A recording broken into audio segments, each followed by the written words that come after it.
The Quran says, what will Allah do by punishing you if you're going to be thankful and you're going to believe? Allah never gets happy and excited when someone is transgressing, but rather He gets happy when someone is turning to Him.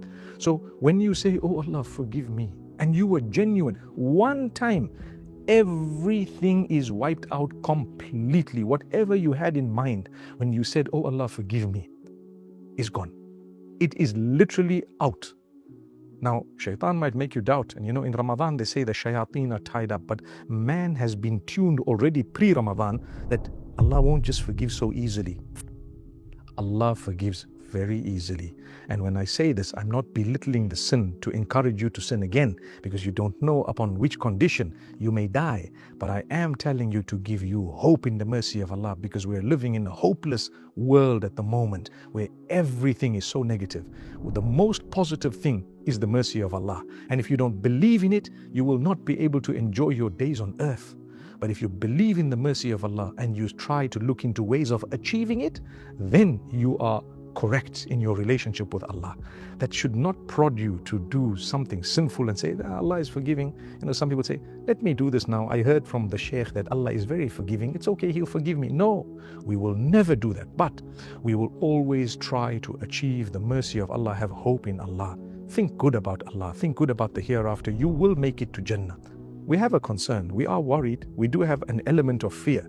But that fear should not overpower the hope that we have. Never.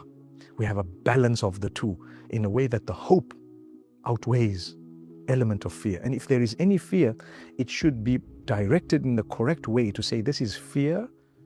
Fear of what? Fear to spoil the relationship I have with Allah. That's what it is. It's a fear that's born out of love. I love Allah so much that I don't want to earn His wrath. I don't want Him to be angry with me. So I seek the forgiveness of Allah. And I make sure that I understand Allah will forgive me, especially during these days of forgiveness. Seek the forgiveness of Allah every single day, and you'll never go wrong. These are the most blessed days of Ramadan. Don't doubt Allah. Don't doubt Allah. Worship Allah with conviction, and Allah Almighty will open your doors. We're human beings. Do your best in worship and don't doubt whether Allah has accepted it or not. Inshallah, He has accepted it. Let's move on to the next acts of worship and let's continue in our lives. May Allah Almighty make it easy for us so that we exit this month of Ramadan. This final stretch is made in a way that we can come out totally forgiven and we would have benefited from this lovely month of Ramadan. أقول قولي هذا وصلى الله وسلم على نبينا محمد.